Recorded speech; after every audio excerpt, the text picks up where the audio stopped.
et je suis en charge de la coordination de la célébration annuelle de la francophonie. Cette année, c'est une année un peu spéciale. On célèbre le cinquantenaire de la francophonie institutionnelle. Alors déjà, est-ce que c'est clair pour tout le monde la notion de francophonie? Est-ce que tout le monde en a entendu parler? Qu'est-ce que la francophonie? Alors, originellement, donc, dans sa forme institutionnelle, effectivement, mais sinon, en fait, c'est l'ensemble des locuteurs qui partagent le français. Il y en a combien dans le monde? Beaucoup, le Canada. Alors, il y a effectivement, donc ça, c'est toujours sous la forme institutionnelle, il y a 88 pays, mais il y a surtout 300 millions de locuteurs qui partagent la langue française. D'accord? Il y a 50 ans, en 1970, il y avait 4 pères fondateurs de la francophonie. Qui en a entendu parler? C'est important de rappeler un peu le contexte. Personne? Personne ne peut me citer les pères fondateurs de la francophonie? Voilà, le Sénégalais Léopold Sédar Senghor, Amani Diori, qui est nigérien? Non? Non? Question à 1000 points. Habib Bourguiba, tunisien. Alors ça a été le premier secrétaire général. Je vois qu'il y a des notions, c'est bien. Le premier secrétaire général de l'Agence de coopération technique et culturelle qui est devenue aujourd'hui l'OIF. Le dernier, les Cambodgiens, c'était le roi Norodom Sihanouk. D'accord? Ce sont les 4 pères fondateurs de la francophonie. Et il y a 50 ans, ils se sont dit, voilà, on a hérité d'un outil de communication qui est la langue française. Donc, comment s'organiser pour pouvoir continuer à utiliser cet outil et communiquer à travers les 5 continents? Parce que, comme je le disais tout à l'heure, il a 300 millions de locuteurs à travers 5 continents. Voilà, je voulais juste un peu rappeler le contexte. Donc, dans le cadre de cette célébration, on célèbre l'utilisation de la langue et on a décidé d'organiser un concours d'éloquence. D'accord? L'art de bien parler, nos formateurs reviendront dessus. Nous avons 2 versions de ce concours. La première version, c'est une version qui est réservée aux lycéens. Et donc, nous sommes aujourd'hui aux demi-finales qui se dérouleront de 14h à 16h. Et la deuxième version, c'est une version étudiante qui aura lieu de 16h à 18h. Cette célébration se déroule dans différentes villes du Cameroun. Donc là, nous sommes à l'Institut français de Yaoundé, mais elle a lieu ce jour même à Douala, l'Institut français de Douala, à l'Alliance franco-camerounaise de Tchang, à l'Alliance franco-camerounaise de Garoua et à l'Alliance franco-camerounaise de Gaoundéré. Donc aujourd'hui, ce sont les demi-finales. Ensuite, on aura une finale nationale le 4 mars pour les étudiants et une finale dans chaque ville pour les lycéens le 14 mars. Donc chaque semaine, depuis le 18 janvier, certains lycéens et étudiants sélectionnés ont suivi des ateliers d'éloquence ici à l'Institut et dans l'ensemble du réseau culturel. Et donc je voulais remercier nos partenaires. Donc premièrement, je voulais remercier l'Institut français du Cameroun qui nous a mis à disposition gracieusement ces salles. Je voulais remercier Cameroun Debate Association, qui est une association basée à Tchang, dont le fondateur sera là tout à l'heure. Je voulais remercier l'association Entre Deux Verres et l'ensemble de ces caravaniers. Peut-être que vous les connaissez déjà. Sous vos applaudissements, s'il vous plaît. Je voulais remercier Toastmaster. Je ne les connaissais pas, je les ai découverts cette année. Vous avez un représentant ici aujourd'hui, Loïc Abega. Je vous passerai la parole dans une minute, qui a animé les ateliers tous les samedis. Et je voulais remercier l'Agence universitaire de la francophonie, qui s'est joint à nous pour ce premier partenariat.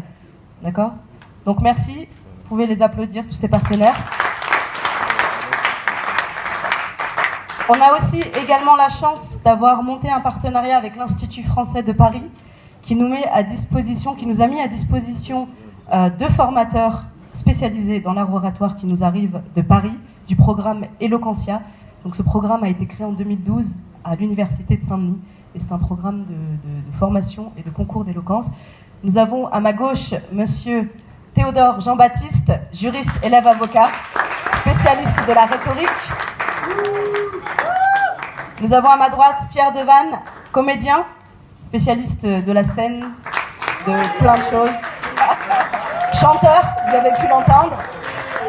Et donc ils ont animé une formation de 20 heures qui a commencé donc ce mardi 25 février, qui s'est terminée hier. Et ils ont été tellement généreux qu'on a pu ouvrir cette formation à tous les jeunes qui étaient motivés. À la base, c'était réservé aux jeunes qui avaient suivi la formation depuis le début du mois de janvier, mais devant l'enthousiasme de tous ces jeunes, nous n'avons pas pu résister et nous avons révélé beaucoup de talent. Donc toute la semaine, ils ont pu aborder les notions de d'éthos, de pathos, de chronos, de péroraison, d'exorde, mais je vais leur laisser la parole, ils vous expliqueront mieux que moi. Je rappelle juste quelques règles avant de commencer. Je vais vous présenter aussi le jury. Donc, salut mon frère. Vous vous présentez? Je suis Arnold Kwakam, président de l'association Entre Deux Vers et coordinateur de la célébration des 50 ans de la francophonie au Cameroun. L'association Entre Deux Vers, de quoi est-ce qu'il s'agit? Entre Deux Vers, l'association est née en 2014 pour donner la possibilité aux jeunes de s'exprimer par le biais de l'art. Nous nous sommes rendus compte que les jeunes avaient beaucoup de choses à dire et qu'ils ne s'exprimaient toujours pas de la façon qui était attendue. Alors, pour détourner un peu la chose, nous avons donné la parole, ou alors nous donnons la parole aux jeunes au travers des activités artistiques. Depuis 2014, vous avez créé. Quelles sont vos activités? Quel est votre bilan? Depuis 2014, nous organisons les ateliers artistiques, notamment le théâtre, le slam et les arts plastiques dans les établissements scolaires. Nous sommes basés à Douala déjà, il faut le dire, c'est à Douala que tout a commencé.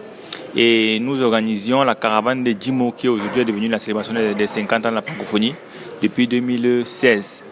Donc on a travaillé avec plus de 150 établissements scolaires jusqu'à présent, repartis dans les villes de Douala, Yaoundé, Gaoundéré, Baganté et Garoua aussi. Depuis que vous travaillez, est-ce que vous pouvez nous établir un bilan de votre travail? Est-il positif, négatif ou encore a-t-il des choses à souligner? Le bilan est très positif parce que la demande est supérieure à l'offre. Beaucoup de jeunes nous sollicitent, mais nous n'avons pas toujours la ressource humaine pour satisfaire toute cette jeunesse-là. C'est la raison pour laquelle, d'année en année, on essaie d'élargir notre champ d'action. Nous avons commencé à Douala, aujourd'hui nous sommes dans 6 villes. Et je pense que le bilan est très positif même, et j'espère que l'année prochaine, on pourra avoir plus de jeunes mobilisés bénévolement pour aider toute cette jeunesse qui ne demande qu'à s'exprimer.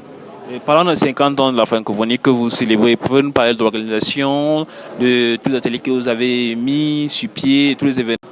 Ok, dans le cadre de la célébration des 50 ans de la francophonie au Cameroun, qui est organisée par l'association Entre Deux Vers, en partenariat avec l'ambassade de France et l'Institut français, nous avons des ateliers artistiques dans les établissements scolaires. Déjà, je tiens à rappeler que ça se passe dans 6 villes. Donc, il y a Douala, Yaoundé, Gaoundéré, Baganté, Tchang et Garoua. Nous avons un atelier de théâtre dans chaque ville. On a 6 établissements avec qui on travaille. Et dans chaque établissement, il y a un animateur professionnel qui vient tous les mercredis après les cours pour donner un atelier de théâtre. Il y aura une restitution publique pendant la semaine de la francophonie. Nous avons un concours national d'éloquence que nous organisons par Parole en Liberté, qui est réservé aux étudiants camerounais, étudiants résidant au Cameroun, autant pour moi. Et le lauréat ira au Joutes verbal francophone au Togo et ensuite au concours national organisé par Paris 8 Saint-Denis.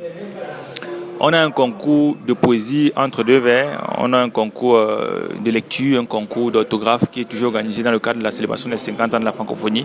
Nos activités ont commencé le 7 janvier et vont s'achever le 31 mars 2020 à Douala. À Yaoundé, nous allons organiser le 21 mars 2020 une restitution publique, d'ailleurs dans les autres villes aussi, excepté Douala, qui aura sa restitution publique le 31 mars 2020. Avez-vous autre chose à ajouter? Est-ce que tout ce que vous avez mis sur pied se déroule bien? Est-ce que vous rencontrez des difficultés au déploiement de vos capacités? Je vais dire très honnêtement que jusqu'à présent, nous n'avons pas de réelles difficultés, excepté nos programmes qui ne coïncident pas toujours avec le programme scolaire ou académique. Parfois, il y a des activités et les élèves sont en pleine évaluation. Du coup, ça nous amène à organiser des rattrapages, parce que oui, on organise aussi des rattrapages sur des ateliers artistiques. Bon, excepté ça, tout se passe plutôt bien. Les participants sont motivés, ils mettent de leur énergie, de leur temps aussi. Et les formateurs, les partenaires, tout le monde apporte sa pierre et tout se passe plutôt bien. Avez-vous un message à transmettre à la jeunesse qui vous écoute? Avez-vous un mot à dire? Osez, exprimez-vous et imaginez le monde. C'est le thème que nous avions utilisé l'année passée et que nous réutilisons cette année parce qu'il est d'actualité.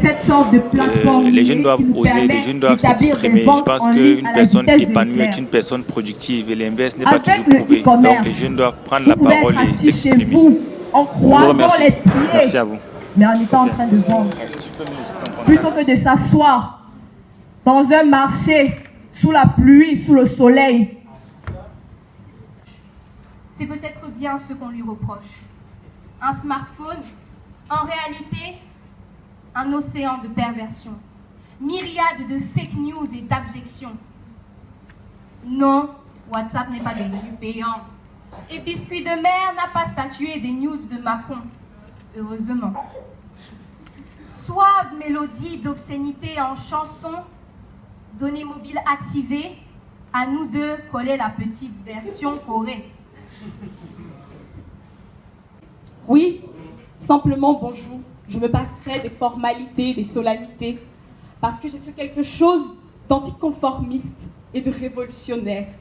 Aujourd'hui, je suis omniprésent et voilà qu'on me trouve gênant. Mais avant de définir réellement mon impact, essayez de comprendre ce que je représente. Mon premier est un combiné des 5 premières lettres du mot numéro. Car comme à la loterie, je suis le numéro gagnant. Pour toi, homme en quête de développement, j'arrive.